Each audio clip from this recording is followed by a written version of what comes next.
Welcome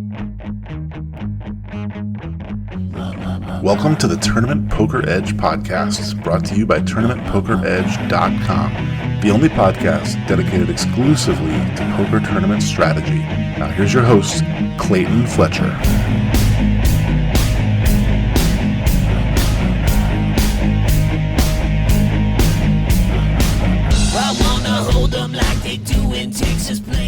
Hello once again, everybody, and welcome to the Tournament Poker Edge podcast. I'm your host, Clayton Fletcher, here in New York City, and this week I have a special treat for you. I'm joined by a first-time guest.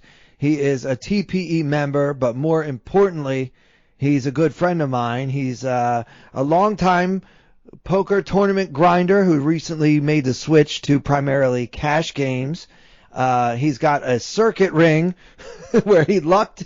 I think he'll tell us that he actually luck boxed his way my circuit ring, man. That's my greatest accomplishment, for God's sake. Into a PLO ring, and he's going to tell us about that and so much more. Please welcome my guest for the first time on the podcast, Mike Sneideman. How are you, Mikey? I'm great. Thanks for having me on. I appreciate the first 97 people you asked for being busy tonight, so I get a shot at this.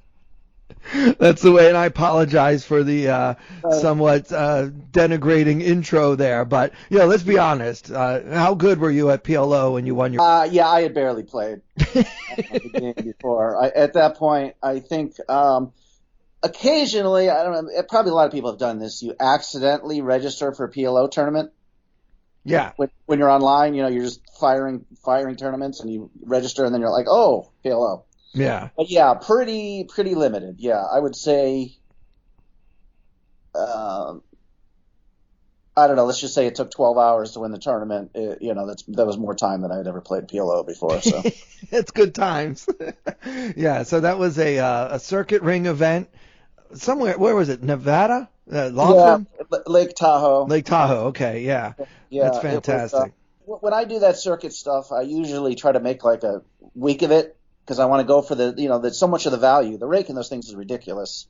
So the value is in trying to win the player of the event, whatever. You get the 10K entry into the... So whenever I do a circuit, I go for the whole stop. So I went up there and I'm like, I knew I was going to play it.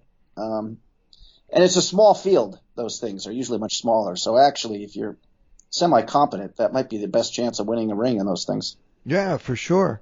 Now, you are one of the co-hosts of what used to be called the Heads Up Poker podcast. What's happening with that? Just in case the listeners might recognize your voice from that thing. What's going on with that over there? I don't know. Steve's out of the loop. I called his phone and he answered in a fake Spanish accent the other day. He's not here. So I think the whole purpose of it is not that he's grown tired of poker, but Steve's he's a Renaissance man. He likes a lot of things. So he says very specifically he wants to bring in people. He doesn't want the word poker in the name of his podcast because he most likes talking about like finance and business kind of stuff. So I think maybe he's gonna. But he'll soon be scrambling back for me and you. Let's be honest here, right? Yeah, he'll come crawling back. They always do, yes. Mike. Oh, yes. Yeah, now Steve Barton is the guy you're talking about, and he's the host of what used to be called the Heads Up Poker podcast. We should probably get him. In Steve's fairness, I don't think what has worn him down is not the game of poker, but me bitching about having to try to make a living playing poker, which is, can be burdensome at times. So I respect his change. But it's actually a TPE meetup that I met Steve, 5 or 6 years ago. Yeah, so now you've been, usually I interview the coaches on here, but you wanted me to make sure everybody knows that you're not a TPE coach. You're just like us. You're learning the game. You love the game. I think you have more of a love-hate relationship with the game. Is that fair to say? Yeah, well, I'm a highly neurotic individual, so yeah. Very few things get my complete love other than my son.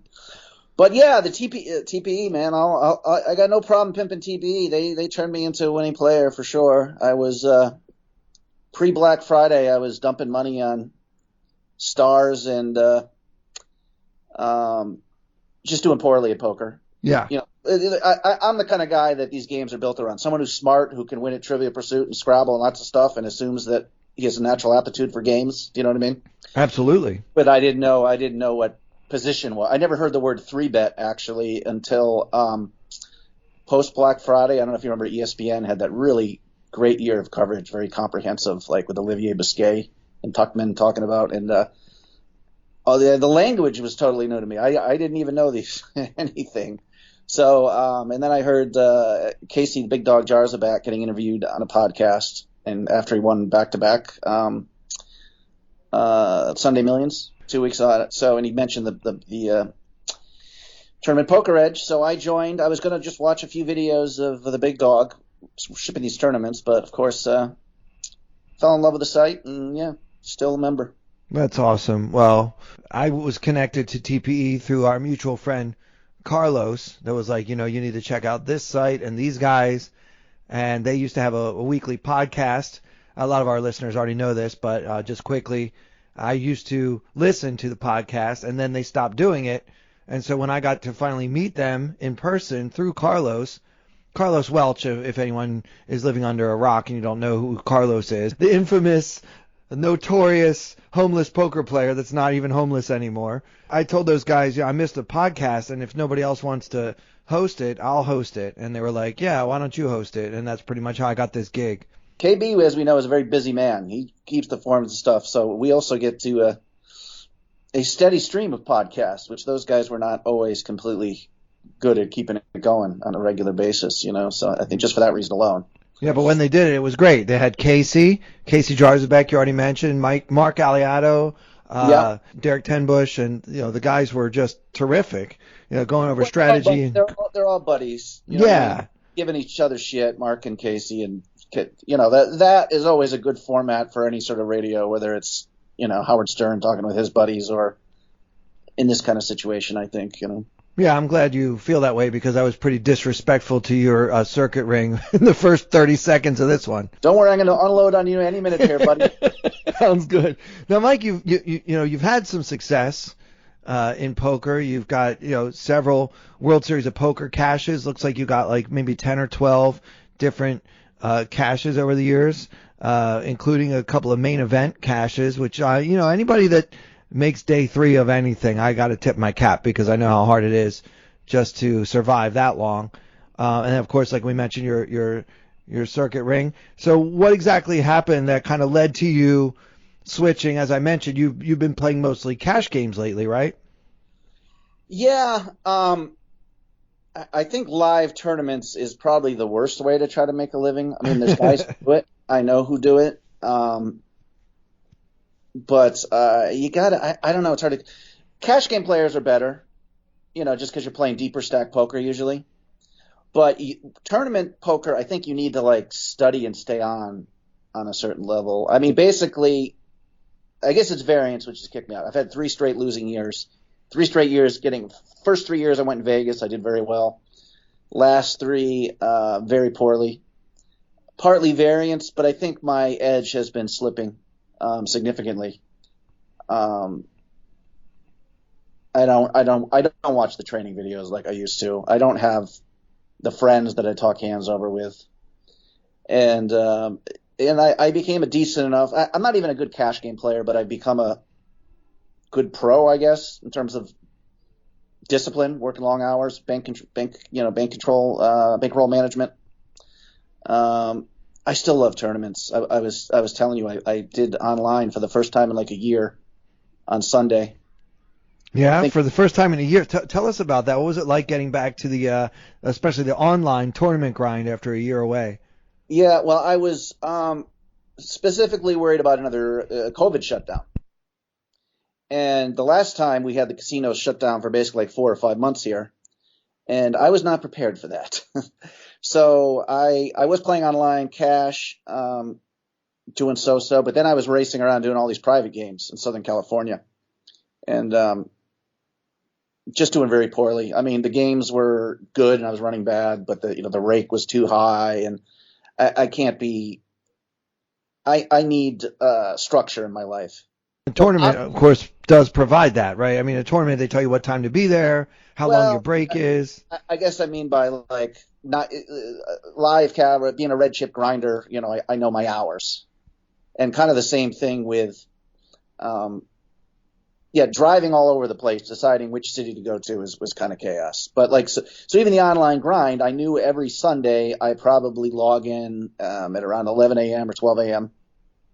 or 12 p.m.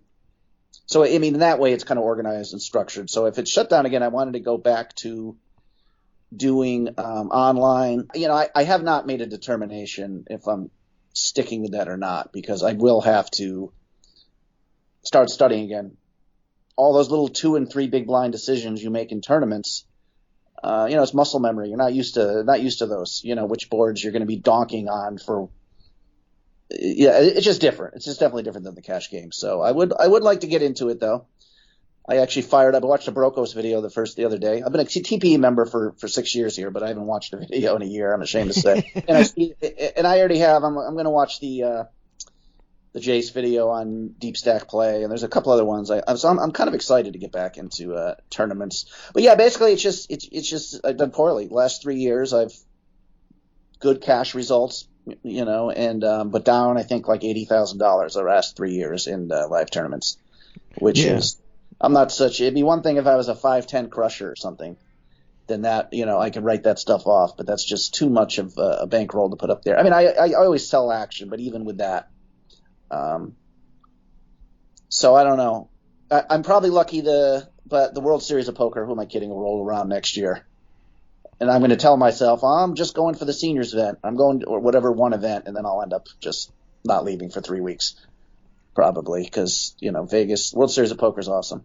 Well, I don't mean to flatter you, Mike, but you're old enough for the seniors event? I am 50 years old now. Awesome. Yeah. Wow. That's not going to be the seniors event that we're used to. I mean, a lot of guys that were crushers back in the day are now 50. So you're going to be on there with like some of the original, like Adam Levy's of the world, right? They like Ruthless and them. A lot of people know how to play this no limit hold'em game. Even if you took all the stars out, believe me.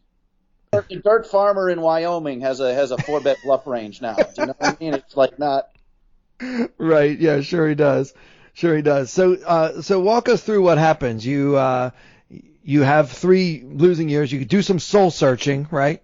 And then you say, look, I'm going to just switch to cash, less variance. Like even if you're just a kind of an average cash game player, you're probably going to win a little less than half the time, where nobody wins that often in tournaments, right? Yeah, the last 4 or 5. I mean, I've never had more than 2 months in a year that we're losing. Probably one to 2 months losing a year. So yeah, you're winning. I mean, you're still it's still stressful for sure. I strongly recommend having a wife with health insurance or a second source of income like you have. Well, you should say had, because my second source of income has been shut down since March. oh, that's right. Okay, you haven't been open once? Well, no. I mean, there are very few comedy clubs that are open around the country, and the ones that are only seating like to 1/3 or even 1/4 of their usual capacity. And so when they call you for a gig, they're like, yeah, the good news is we have a gig for you. The bad news is it pays 1/3 or 1/4 what it used to, because I mean, that's where the money comes from, is the customers. So if they don't have customers, they can't pay your usual fees, for performing. So it's been, and here in New York City, it's been shut down. I mean, there's just no comedy at all, unless you count Zoom, which I've tried a few times, and I have to say, Zoom comedy is not a thing. I don't know one comedian that's like, oh yeah, this is great. Right. You might as well just work on some hand puppets and try to find some homeless people on the street there. Yeah, no, my ventriloquism game is really strong these days. That's too bad, because I would have think you would have really enjoyed like a masked audience. So when there's like deafening silence, you'd be like, oh, they want to laugh, but the masks are stopping them. Yeah, no, they're just smiling. They're all smiling behind the masks. Yeah. You could just go on like there's not even understanding what failure is. You know what I'm saying?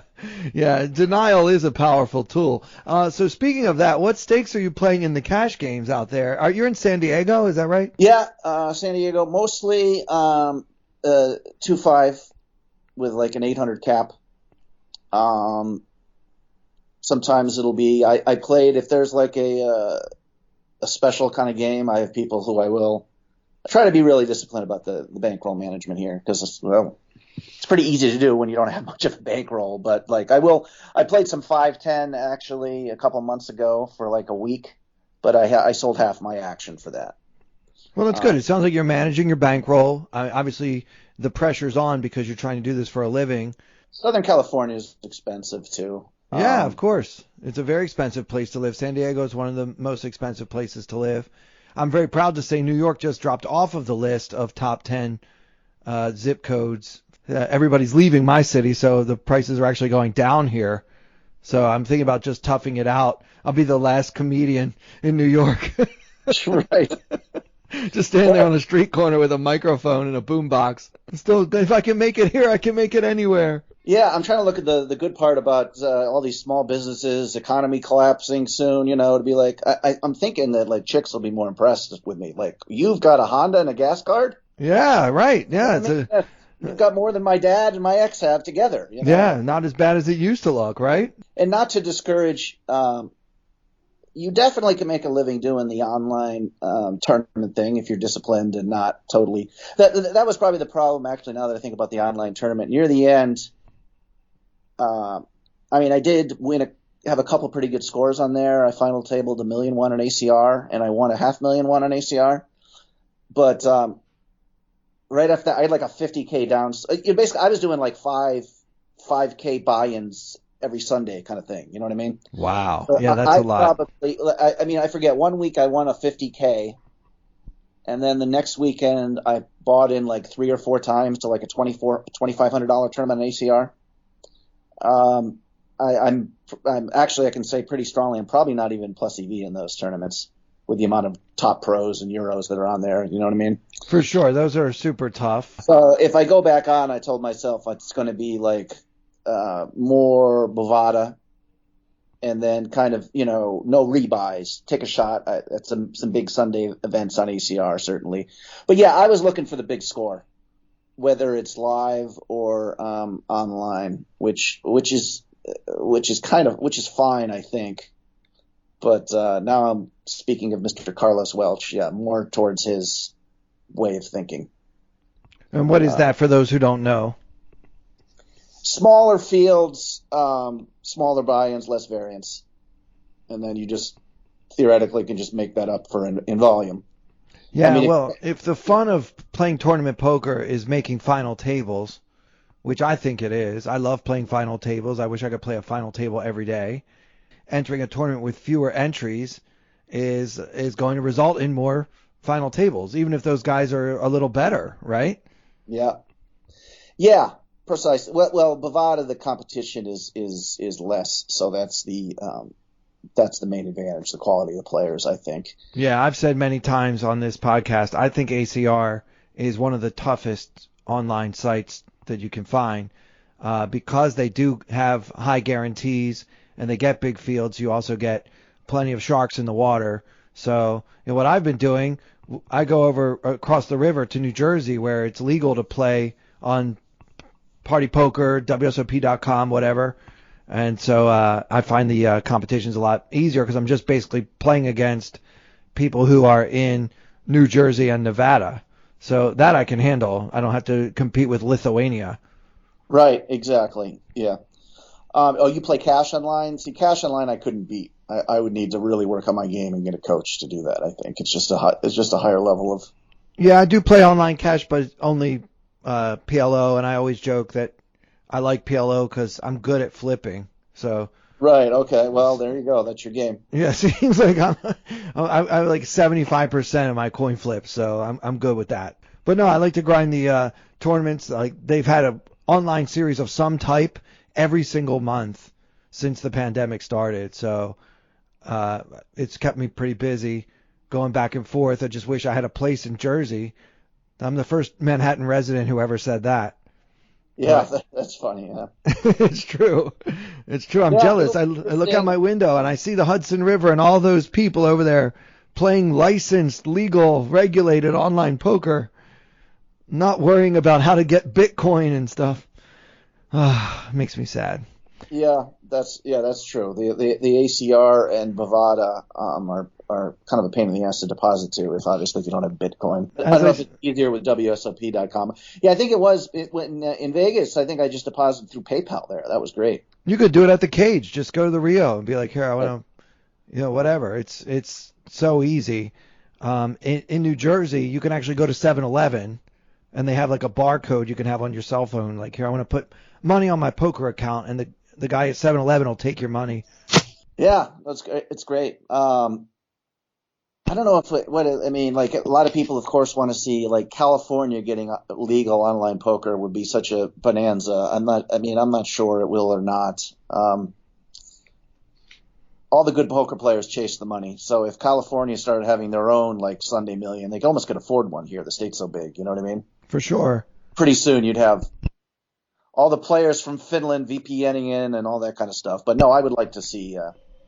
I'm most concerned about the local casinos staying open and keeping a robust business. Not that I still love tournaments, but before I forget, I do have one funny anecdote I want to share from my return to online poker. Yeah, please. My son was there, and he kind of sits over my shoulder sometimes when I'm playing, so he kind of knows a little bit about the game, I guess. But I was starting to go. I think there was a Bovada 50K. I was like made the final 100, and first place was like 10K. And I had my son before the Christmas season do like an Amazon gift wish list, and he put some ridiculous things on there. He had like over $2,000 for a gaming center, for video games. Good luck with that one. Like aerodynamic chairs and a special desk, and then a computer and like you're in a flight of a rocket ship. So a teenager, right? This boy. He's 12. He's turning 13 next month, actually. Yeah. Got it. So he knows he's not was getting this. But so, anyways, I'm in the final 100. I said, Joan, okay, if I win this, it was just under 10,000 for first, I think. You're going to get all that. So the kid obviously is like pumping his fists and stuff. I didn't want to get him. I said, Jonah, it's all luck at this point. It's 1%. But anyways, we got down to I got knocked out in 13th. I think I might have been the chip leader, and I got it all in with pocket aces against tens. Oh. Guy hit a 10 on the river. Yeah. That sent me down to just a short stack, and I went out the next hand. But when that 10 hit, my son was apoplectic. He looked like Rampage Jr. He would have introduced. I'm so angry I didn't have the camera ready. This is ridiculous. These people are idiots. This thing is fixed. Well, there's two lessons in that story that I think are important. First, we should all be teaching our kids about tilt, like way before they're old enough to gamble. Right. So, it's good that your 12-year-old son is already tilting, which is great. And the other key lesson is you should always try to spend your poker earnings before you actually have them. So right. That's good. That money was spoken for before you even got it. So this is good. This is. I did not think this story had any big life lessons in it. And yet I found two. Look at that. It's a magical moment right there. It was just for your amusement, but yeah, he was pretty crushed. But he can tell just in my few days of returning, he's already because I deposited just 300 on ACR. I just run ridiculously bad on ACR for the last, like I said, like a 50K downswing, even with like an average buy-in of like almost over $100. That's still kind of outrageous. But I started redepositing. Dad, whatever you do, don't deposit on ACR again. It's like rigged or something. It's rigged.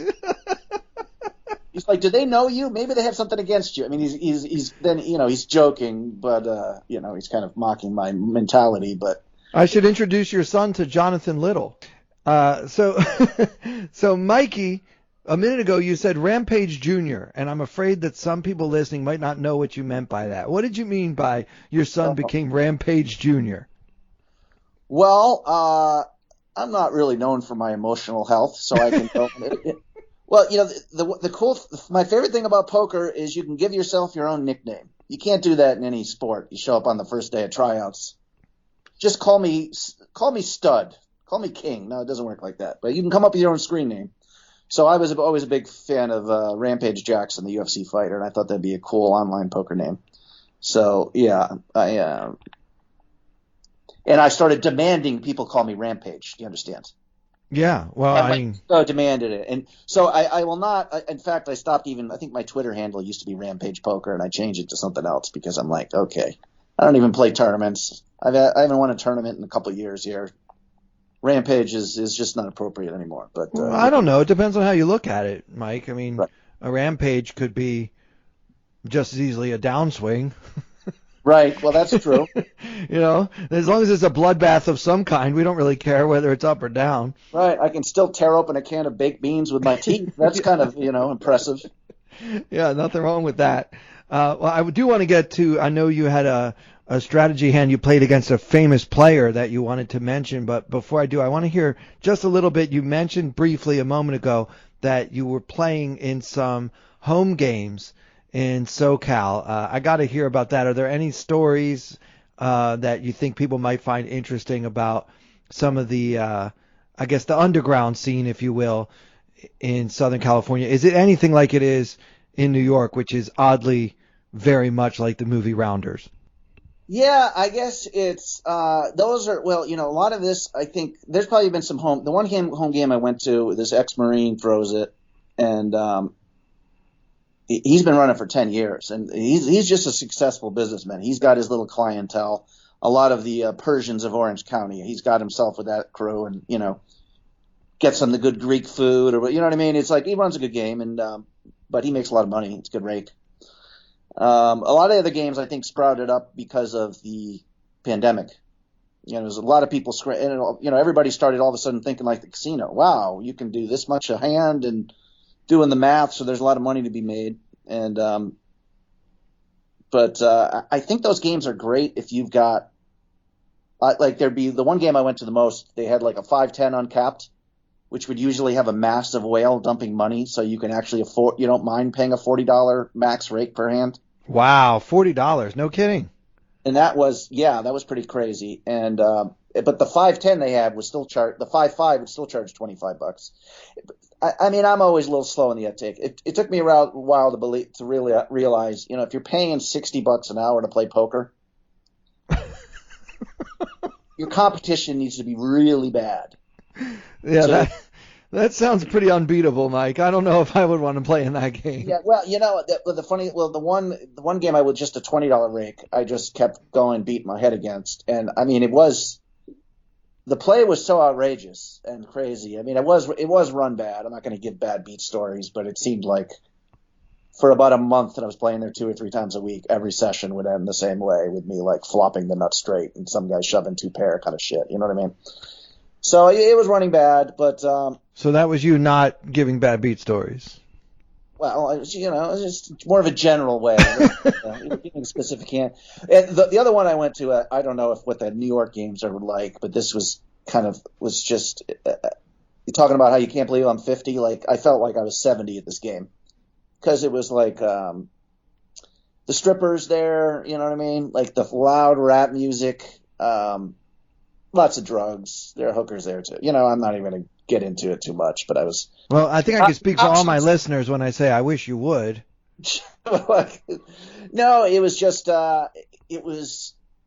I like pretty. There's of course a lot of these games have the beautiful women running around, and I'll tip them $5 for every cup of water they go. But this one where they like bust in like strippers from Arizona, or I don't know where these women came from. But they were relentless. They'd literally try to push their way into your lap. I'd have my arms locked on the side because I just refuse. When I'm getting raked this much, I just can't pay a woman $50 an hour to sit on my lap.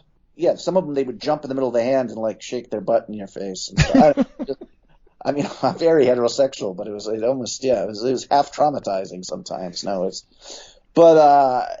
Yeah, it was just a little too much. I was excited to see I'll give the one specific story just to give you an idea. This one guy, he has like 4 poker tables and a blackjack table. One of the strippers or hostesses we call them, they had she was like leaning over a table, the empty table with like 3 or 4 guys. They were having an ass slapping contest. Just give you an idea. Great. And she would always say more, harder, harder. And I swear to God, you could hear these guys. They were like winding up, loosening up their shoulders like Pedro Martinez. But after like 10 minutes, she finally said, okay, enough. And she probably, it was a fair market exchange. I think she probably made like $500, $1,000 for 10 minutes of getting spanked. Right. I would do it for 300 personally. Of course you would, but It's not above anybody there, you know what I mean? But not my idea of an ideal poker environment. we know the old expression, Mike, what they always say, there's a thin line between a poker dungeon and a sex dungeon. If I heard it once, I never actually heard that before. It sounded good though, right? I was wondering which poker player came up with that. I'm like, I'm pretty sure it's not Doyle Brunson. I was running through I was trying to think. It's not Phil Hellmuth. I'm pretty sure it was Amarillo Slim. Boy, did that guy love to slap somebody on the butt. Right. Oh boy. All right. Well, before this show goes any further into the gutter, I'm sorry I asked. Let's hear about my it. intention, you know. So, but, No, I egged you on. That was totally my doing there. So why don't we get professional here and let's talk some strategy, Mikey. okay. I don't know if this is a sick brag. This is day 3 of the Millionaire Maker from 5 years ago. Nice. So the Millionaire Maker is a $1,500 buy-in World Series of Poker bracelet event with a $1 million guaranteed first place prize. And if you made day 3, I'm thinking you must have been in the top 100-ish, right? That sounds about right. I was I actually had the chip lead. I was the first person in a million chips on day 2. I slipped a little bit. I think I was like 10th or something going into day 3. Now let me ask you a question before we get into the hand here. Sure. How much sleep do you get when you're chip leader at the end of day 2 and you're heading into day 3 with the chip lead? Like, are you able to fall asleep? I have a lot of trouble sleeping in Vegas. I really do. Not last summer or not yet. Summer before was the first time I slept off. I had a place off strip. I was staying with a buddy, and that was a little better. But when I stayed in mostly the casinos or a house like right downtown, close, and I would even get sleeping pills and stuff, and I could never sleep for more than like 4 or 5 hours straight. Okay. Yeah, the adrenaline's going certainly after you bag. Yeah, I'm glad I'm not the only one. Yeah, no, I have great trouble sleeping. I think your mind is even more racing with poker hands while you sleep, maybe, going over things. It's a problem. I don't know if a lot of it too is, my cash play is. I'm used to not going to bed till 4 or 5 in the morning, anyways. Do you know what I mean? So it's kind of. I was joking with people about my last summer in Vegas where I'm staying with this guy's house. I'm like, I've never had so much rest before in my life because I was being. First of all, they moved the starting days. Didn't they used to start the tournament at 11 a.m. and then they made it 10 so you can get to bed a little earlier? I think some of the oldsters were complaining. Yeah, I wasn't sure if it was for that reason or because they wanted to be able to buy into the later tournament. Okay. Yeah, they wanted to play the mixed game tournament at 4:00 or whatever. If they busted out, so they wanted to almost like hedge whether or not they'd be able to play both. Right. But a lot of it was I think it didn't necessarily sync with my schedule. But I mean I think mainly it's the adrenaline. People don't know how, especially if you go 3 or 4 days, it's physically exhausting. It really is. And but even when exhausted with taking sleeping pills, I don't know why I have trouble sleeping in Vegas. Okay, I'm just glad I'm not the only one. Actually, most players I ask, they report the same problem. It's very hard. Maybe it's just like the excitement of, gosh, I might win $1 million. Your chip leader heading into day 3 of the Millionaire Maker. That might start to feel like a real possibility. Right. I mean, of course, a lot of the players there over the summer, the ages skew younger too, so those guys can probably handle it. You know what I mean? Their mind is still sharp. When you get older, I'm going to have to get better about that, making sure that'll be a priority, managing sleep, whether there's little things you can do with homeopathics, dietary, you know what I mean, other things. That's certainly, it's important. Well, that's why I always say, especially tournament poker, poker is a sport, and I think that some of our edge has left. Those of us that are in relatively decent shape, we used to have an edge over players that we no longer have an edge over for that reason. Yeah, precisely, yeah. Yeah. All right, so what's your day 3 table draw looking like here? It was a very tough table. I know, well, Olivia Biscay is going to be the main villain in this hand. Although I do remember I had Kelly Minkin on my direct left, and I had, what's his name, this Spanish pro who's really, what a bastard he was, what an unpleasant person. I think Zarco Does that sound familiar? I don't know how much he followed. I think he might have come in second or third this tournament. And but anyways, yeah, it was a tough table. But I was the chip leader of the table, I think, coming in, and I immediately was pushing pretty aggressively for the first hour and winning pots, even though I didn't have it, bluffing successfully. And that's probably relevant to this hand here. Okay. That how Olivier Biscay maybe put a lot of bluffs in my range. I don't know. Okay. We're not discussing anymore.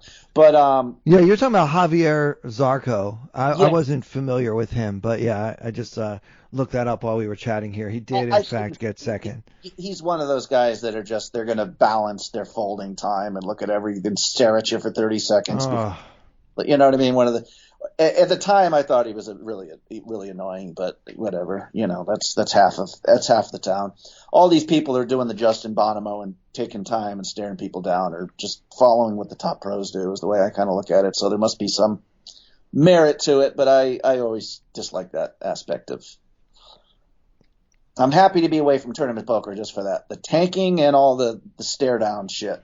Anything that takes all the fun out of the game, of course, I'm against. So, right. I mean, I think I made some big mistakes. I act too quickly sometimes, and it can cost you money. So I should, clarify that. I understand and it's not against the rules, but anyways, that's the one thing about tournament poker I do not miss for sure. Okay, so we have this bluffy image, right? I think so. Aggressive. Active with a lot of chips, guys. I don't know whether they see me as aggressive, competent, or a whale ready to be beached here. I can't really comment totally. VIP on table 12. Yeah, no, but it was it was a tough table, but I thought I was playing well and I had the chips. Okay, so set us up. Okay, well I was in the big blind in the 4 seat in this hand, and Olivier Biscay opened from the 8 seat, so I'm looking. I guess that would be the low jack. Sure.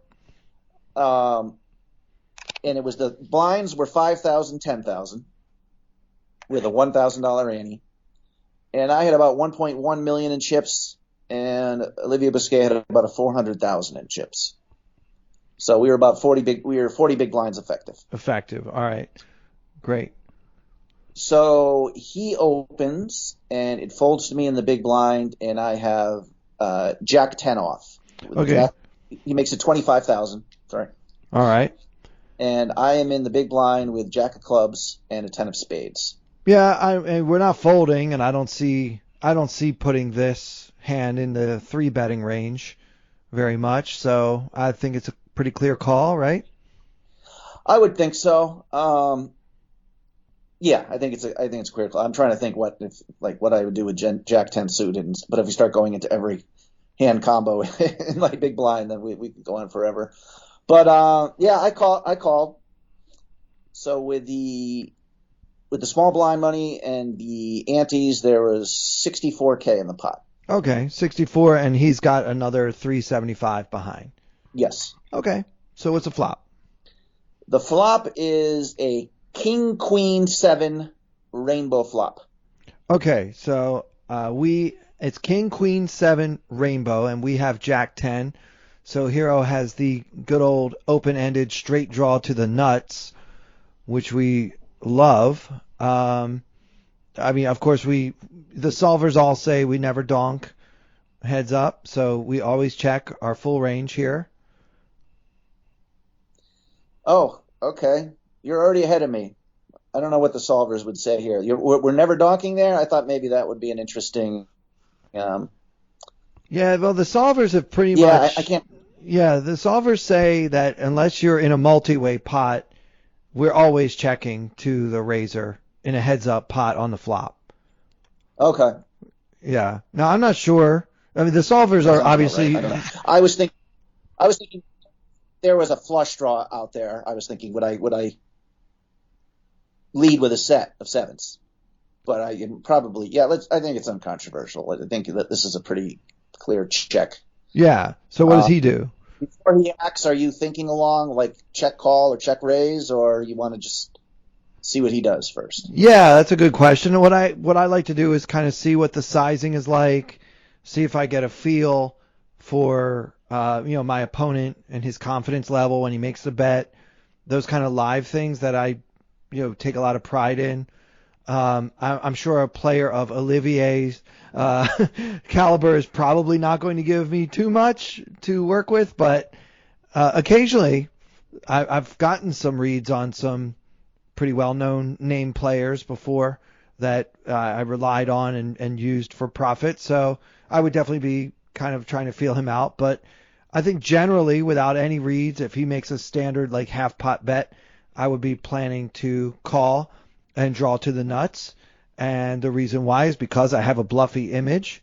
So I don't want to do anything that might make him want to get all in, because I'll probably want to call.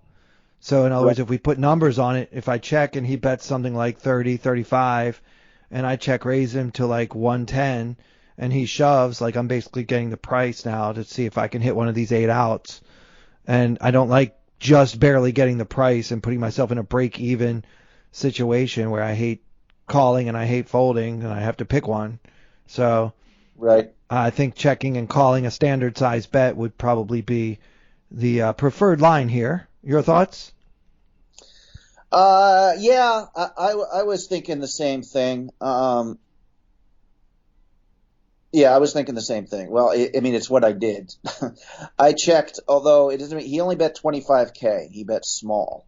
Yeah, so that does open up some more possibilities. Does, yeah, he now can open raise to 100K, and actually, if he shoves, even if he made 115K, I think you gotta take 1 or 2 outs out of your range. You often has ace king or aces or ace queen, so I think at least one of your outs is probably not available. Right, and also your percentage will be a little bit lower as well when he has a set, because even though you have outs, he has a redraw. Sure. So, yeah, I mean, I try not to play that game, like trying to figure out whether I can remove an ace or not. But, yeah, I mean, in this case, on this flop, there's so much ace king, ace queen that would be willing to check raise me.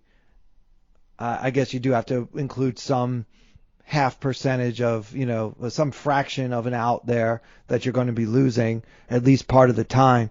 So, yeah, I mean, I think on balance, this is a spot where, I've got a nice healthy stack on day 3 of this tournament. I'm not going to try to outplay Olivier Bousquet, who already thinks I'm a bluffer. So even though he bets 25, I think the play is still to call. That is what I did. Yeah. Great. All right. So what happens next? Okay. Now there's 114,000 in the pot, and the turn is the queen of clubs. Okay. So pairing the board. So now the board is king, queen, 7, queen. Yep. And there is 100 and how much in the pot? 115? 114. Okay. So 114 in the pot, and villain has about 345 left. Is that right? 350 left. 350 left. Okay, great. All right. So now, all right. So now that the board pairs, I think bluffing actually becomes more attractive, because if we bet and get raised, so in other words, if we do the old check call lead here and just bet right out here on 4th, kind of repping that queen, if we happen to get raised, I think we can pretty comfortably fold, because we'll often be drawing dead. Right, and this is I do end up leading here. I would just check call pocket 7s and then lead the turn, and I would also lead if I had a queen here. I would lead as well. Yeah, I mean, you do have some value in your leading range for sure. Obviously, you don't want to risk going check when you have a big hand here. Right. And you might be playing against ace king or aces. So and there's still no flush draw out there, by the way. So it was all 4 suits. So I think that also a lead. I don't have that many. The only draw I got in my range is 10 jack. I mean, I could be just being stupid with ace 3 off. You know what I mean? Just taking a line to represent strength, I guess, from his perspective. I don't know if he thinks that I'm capable of that kind of spewiness. I decide, but for whatever reason, I decide to lead. I think it's also point out that I should have a lot more queens in my range than him, I think.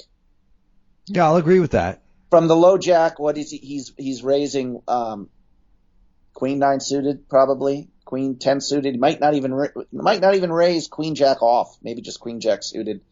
Where I'm going to call honestly with like queen 8 off and queen 7 suited for a big blind defend there, and then obviously all the Broadway off suited queens. So I got a lot more queens in my range. Yeah, he might even have a slightly smaller number of queens if he really thinks you're a super lag. Like he doesn't want to necessarily try to steal your blind with a junky queen. Right. So that might just tip the scale between whether I should open queen 8 suited or not, right? It's like, let's just leave that one out because this guy's going to 3-bet me too much and I don't want to have to go to war with this junky hand. So sure. It really, a lot does change when they have a read on us and we have a perceived image at the table. And so that's a lot of my approach to live poker, is kind of making minor adjustments based on that. But yeah, basically the bottom line is it argues towards you having a lot more queens than he should. I mean, he should have just really big queens. Right. For sure. I mean, I just, it felt like a good card. Honestly, I do this a lot where I just call flop with whatever, like, and lead turn a lot, probably in spots that don't make sense. I'm sure if you look through my stats, like just talking about the possibility of check raising the flop, I'm probably about the only person who check raises turns and rivers more than flops for whatever, which usually ends up me trying to push someone off a stronger hand. So I'm not saying it's a great strategy, but I often will wait to put in chips in a pot, whether it's as a bluff or for value. Yeah, well, I don't mind it here at all. I'm a fan of this play. You have more queens than he does. There aren't that many draws available, so it's hard for him to put you on a draw. Right. If you like you said, if you don't have Jack 10 or nothing, then you have a strong hand. I mean, maybe you would do this with like Ace 7, like for bottom pair, where you just want to kind of like turn your hand into a bluff or something. Make but fold Jacks, 10s, 9s, and 8s. Yeah. I mean, I guess you could turn some of those hands into bluffs some of the time, but why not just check and see if he checks it back? I mean, a lot of times when we have a medium strength hand, the best play is to do pot control. If you don't believe him and you have something like, I don't know. I mean, I guess you don't really have Jacks or 10s in your range because you probably 3-bet those pre-flop. So yeah, probably. Yeah. But say you have something like Ace 7 and you just don't believe the guy, you're not going to bet that too much. You're mostly going to be checking and calling again. Right. So, I mean, I think if you did have specifically Ace 7, the right play might be to 3-bet pre-flop. And if you didn't do that, then it's probably best to check fold the turn if he fires again, because It's unlikely that Olivier is going to be screwing around too much with his stack. I mean, he needs to protect that stack. He's about to get into a really uncomfortable number of blinds. His stack size is going to be awkward if he loses this pot now. Yeah, for sure. And I just thought, I just don't have that many bluffs here, I don't think. I mean, maybe I do. Like if I had an Ace 10 or Ace Jack suited and I flopped the gutter ball with a backdoor flush, maybe that's how I'd play this right here. I would never fold to a small c-bet. I would always call and then often with the hopes of having a card on the turn where I can make a move. So I'm just thinking about my full range, what I would be proceeding with here where I have low, no equity. Yeah, well, taking that one step further, I think the spots where we are having trouble finding bluffs are good spots to bluff. Yeah. Right? Because he's going to also see that you don't have many bluffs, and so he's more likely to give this bluff more credit than it deserves, and possibly even fold a king to you. I don't know. Speaking of more credit than he deserves, I probably at the time, I might have, I can kind of remember a lot of my thinking. I was thinking the queen was better for me than him, but it was also like, okay, I've got the chips. I'm just going to make this guy fold. and blast off here. So, but like that he could only call here with a very strong hand, Queen X or Ace King and Ace and aces. So he was going to have to fold most of his range that he was c-betting here. But anyway, I bet 80K. I don't know if 2/3 to 3/4 is usually what my donk leads look like, whether it's flop or turn. Is that about right, or does it depend on the texture, your hand strength? Yeah, I mean, really, to me, it's more about the effective stack here. So that when the stacks get this short, I mean, they're not super short, but when they get to this level, then that really becomes, at this point, I think 65 is fine because he's getting short. Like, if he calls this 65, he's going to be under 300. And he's going to have, like I said before, he's going to have 28, 29 blinds. And that's if he doesn't lose any more chips in this pot. Right. So I don't think 80. I bet 80K. Maybe it's a little high, but 80K also made the pot because he called 274K, and he had just 270K left in his stack. Yeah, so that's fine. I mean, I don't think you needed to spend those extra chips, but I mean, I don't hate it. I just think when he's that short, he starts the hand with 40 bigs, and now we're getting pretty deep into the hand here on 4th Street. I think it's fine to go half pot, although typically my turn betting size in general is larger. But I think in this spot I would probably just go like maybe 60, 65. But it's fine. We could quibble over that. But the fact is you donked. You did the check call lead, which is, I think, an underutilized line. And I like it. And I like you finding a spot where you would want to do this if you had a queen or if you had flopped a set, right?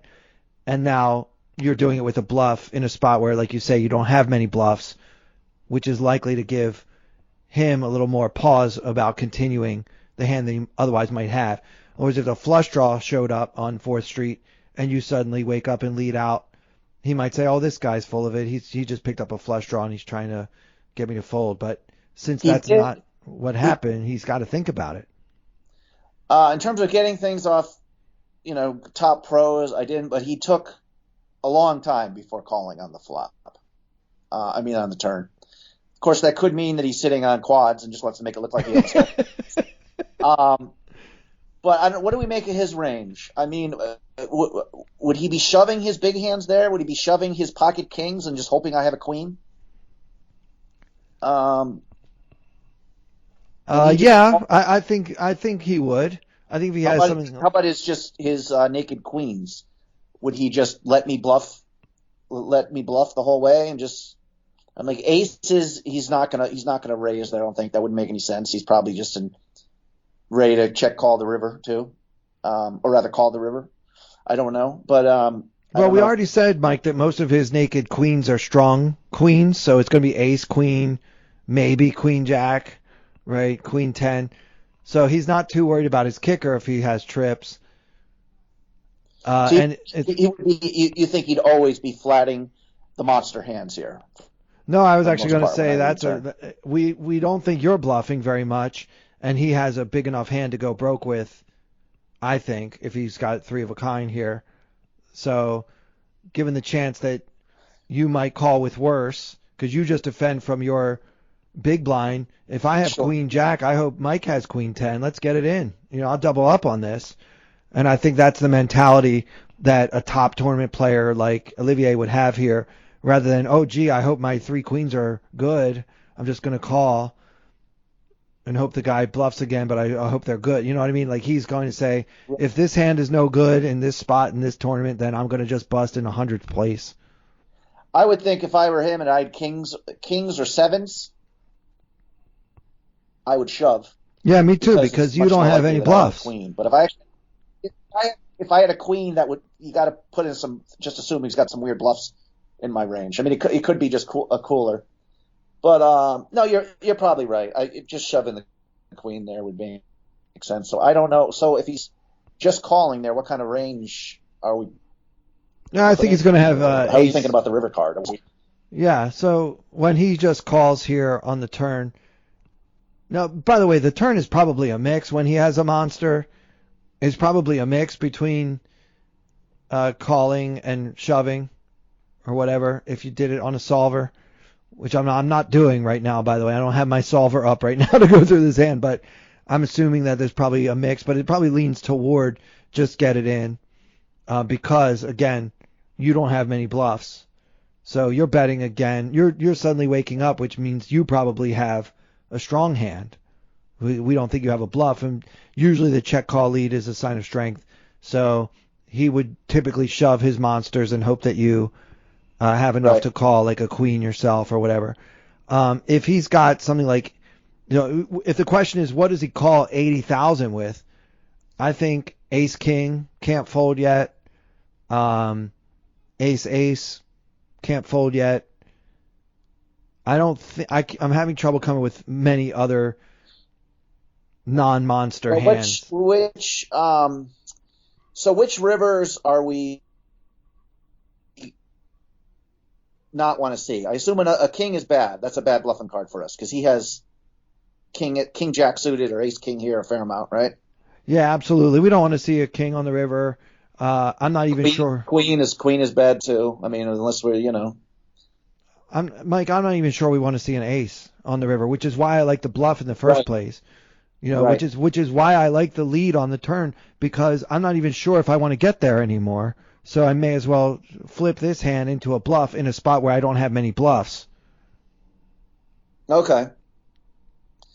Yeah. Well, the river is the 8 of hearts, and right now there's 274K in the pot, and he has 270K in his stack. So basically, in the final board, king, queen, 8-7 with no flush draw out there.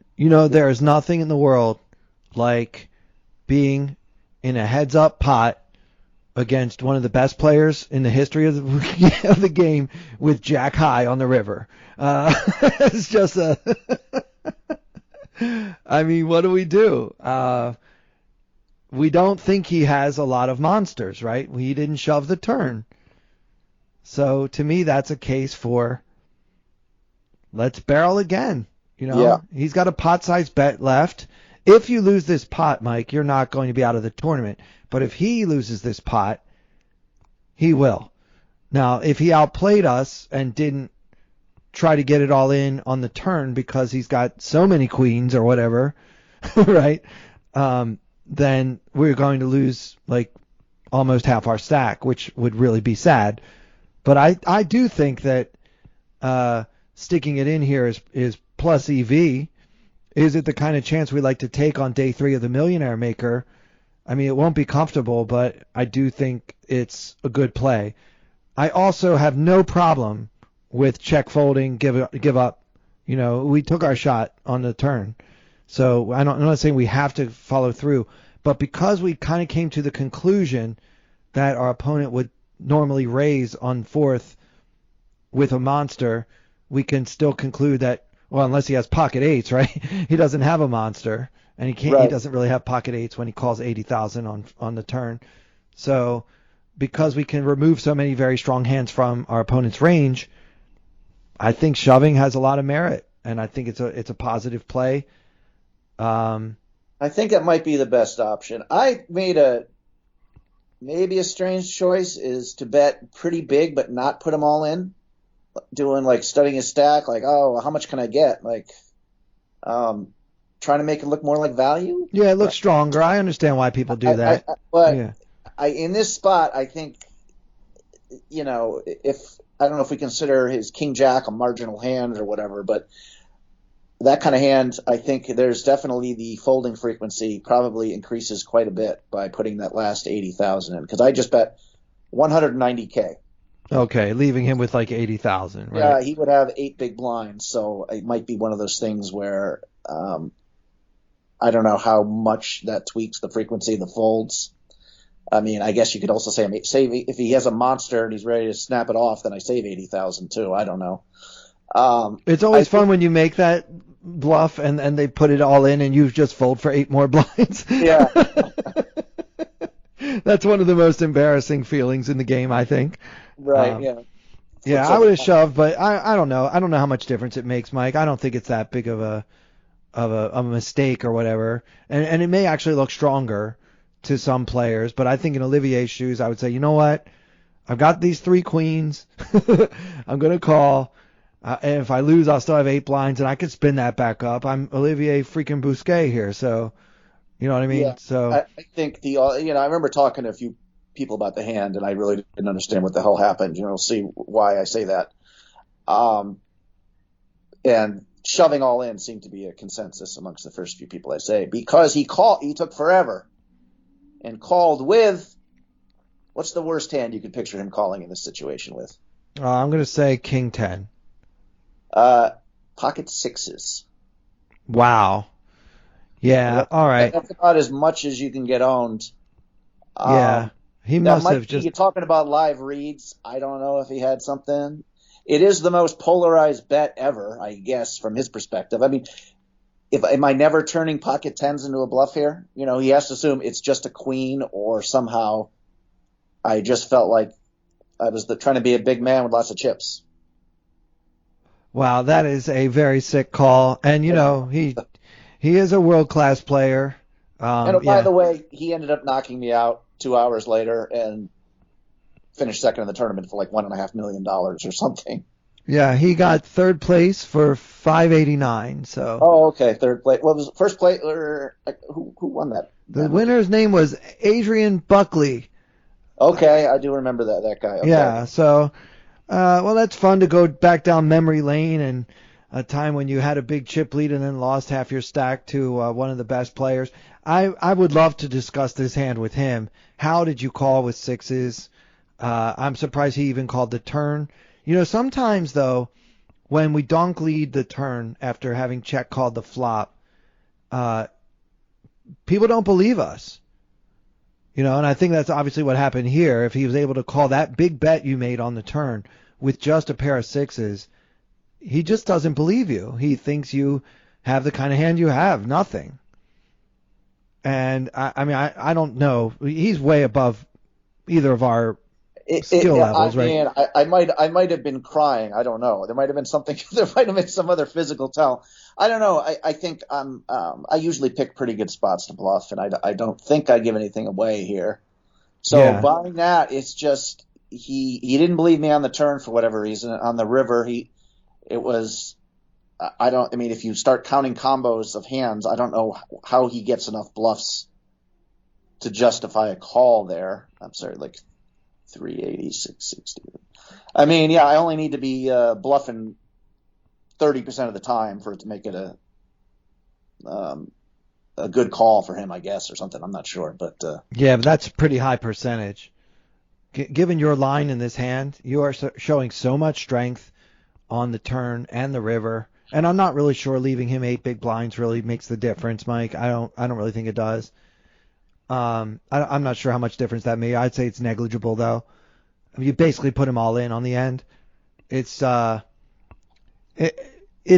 beyond my comprehension how he could make that call unless he had some kind of read on you. You did say that he thought you were a big bluffer, so maybe he took that to the extreme and said. I don't know. I know I came out. I think like maybe the first orbit Kelly Minkin like 3-bet me and I 4-bet folded. You know what I mean? There was a probably. I don't know. Like I said, I don't feel as terrible about it now. Yeah, I like it. I like your line in the hand. If you could just learn to control your emotions, all your facial tics, maybe you could get one of these through someday. That might have been the final. Like I said, he at least I put him through some agony. I don't know. I remember someone always saying that. Anytime you put someone through a really tough decision, it doesn't qualify as a bad bluff. Yeah, I say that all the time. As soon as the guy is like in agony trying to figure out what to do, I know I've made a good bet, and now actually the outcome doesn't really usually affect me because my goal, the ultimate goal, of course, is to make money playing the game, right? But my goal in the moment on a hand-to-hand or play-to-play basis is to make my opponent's life hard. Like, I don't want them to have easy decisions. I want to have easy decisions. I want Olivier to have a hard decision, and obviously with the amount of time it took for him to call you on all streets, he had a tough decision. So in that sense, it is a victory. But, sometimes you just, you run into one of the best in the world and he owns you. And that's just. Yeah, this is just chalking it up to one man owning another man's soul, and what that constitutes, I don't know, because I'm not a soul owner. Yeah, I'd love to ask him. I'd love to ask him how he did it, though. That's pretty amazing. If he remembers it, if this is a memorable hand, I think it probably should be. But like I said, yeah, for that to be right, he's got to be like, okay, he never does that with a king. He's never turning jacks, tens, nines into he almost has to put me on just. There are 16 combinations of Jack 10, but I don't know how he can. And then I got the same number of combinations of bluff somehow as I have queens. If I'm never doing anything else, I don't know. Well, Mike, are you ever giving up? Like, I think this is a mix, right? You're not always going to shove. You're not always going to lead the turn, and so you're not going to have all 16. My point is, you're not always going to have the Jack 10s. Right. Exactly. You won't have all the Jack 10s, so he can't give you 16. That would be like you always do this every time you have Jack 10 in the spot. Yeah. No, that's what I'm saying. It's just he went with his gut. He made a good read somehow. Like I said, I might have. This would be a good reason to work on to be one of those guys, a la Zarco, who doesn't move his hands and takes a lot of time and just stares at everybody, because I'm usually social at the table and having fun. But well, who knows, Mike? We don't have his side of the story. He might have just said, the guy put me through hell in this hand and I didn't know what to do. In my head, it was like, should I call? Should I fold? Should I call? Should I fold? I don't know. I call. That might have been his thought process after he did all the numbers and everything else. It might not have been like, oh, I knew. Because it doesn't sound like he exactly knew, because on the river there's no reason for him to belabor the point. He can snap call if he's sure. So you didn't get owned in the sense that you put him to a tough decision. He just made the right one in this case. But since you're going to do the same thing when you have a big hand yourself, you will actually make money. If you could replay that moment over and over, it's going to be a profitable moment for you. If he always calls you with those sixes, I think you're going to have a lot more value than bluffs. He just caught you on the rare time that you will be bluffing. Right. Well, he probably would have read my soul the next time, too. I don't know. Yeah. Well, this is an interesting spot, man. I'm glad that you brought this hand for us today. I'd love to hear what our listeners have to say. You guys can tweet me, as always, at Clayton Comic. Let me know if you think, Mike's a dummy. You can feel free to call him every name in the book. He's heard it all before. He has a 12-year-old son, so no problem there. And let us know. And Mike, you were telling me before we actually started recording that you have a new YouTube project. Why don't you tell us about that before we say goodbye? Yeah, Broke Ass Grinder, poker. Broke Ass Grinder, one word poker. If you look it up at YouTube, I'm trying to kind of do a vlog. Originally I was trying to do talk about hands I played and do video inside the casino. There's a lot of blogs like that. And then I think it's more going to be about interviewing people from poker that I think interesting, and other people too. I'd like to interview. Eventually I kind of want to talk about politics and books and other stuff. But right now I've had Carlos Welch on a couple times. I did have my friend Stevie Barton. The last one I had was Sam Hoger. He's kind of a friend of the TPE crowd a little bit. UFC fighter. Okay. He's kind of funny. So me and him are buddy. We had a very good conversation. So yeah, I think there's some good conversations on there. I'm just building up an audience there. But yeah, that would be great if people could subscribe to Broke Ass Grinder Poker on YouTube. That'd be much appreciated. Yeah, so definitely check out his new vlog on YouTube at Broke Ass Grinder Poker, and that's my friend Mike Sneideman. Mike, any final thoughts before we let you go? No, man, that's about it. I do genuinely appreciate this, and actually I will hope to you'll repay the favor by appearing on my YouTube thing here. I know you're used to massive crowds. Yeah, but you're an old friend, and I'm happy to do you a favor, so I'll slum that day on your YouTube channel. Well, Mike, we really appreciate you joining us today, and thank you for always making us laugh, and of course for sharing your wonderful stories about strippers and private home games in San Diego, all the way up to playing in a big spot in a big tournament against one of the top pros.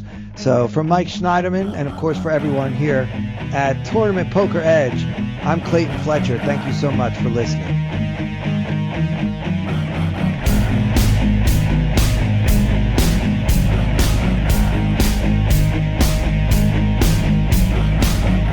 wanna hold 'em like they do in Texas, please.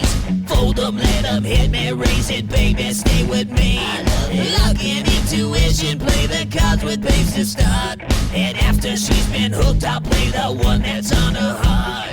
Oh, whoa, whoa, whoa, whoa. I'll get her heart, show her what I got. Oh, whoa, whoa, whoa, whoa. I'll get her heart, show her what I got. Carry mine, no she can't read a mile. Hold the face, she's got to love nobody. Carry mine, no she can't read a mile. Hold the face, she's got to love nobody. Poker face, poker face. Poker face, poker face. I wanna roll with her, a hard pair we will be. While little gambling is fun when you're with me. I love it. Russian roulette is not the same without a gun. And baby, when it's love, it's not rough, it isn't fun. Oh, whoa, whoa, whoa, whoa. I'll get her heart, show her what I got. Oh, whoa, whoa, whoa, whoa. I'll get her heart, show her what I got. Carry mine, no she can't read a mile. Hold the face, she's got to love nobody. Carry mine, no she can't read a mile. Hold the face, she's got to love nobody. Poker face,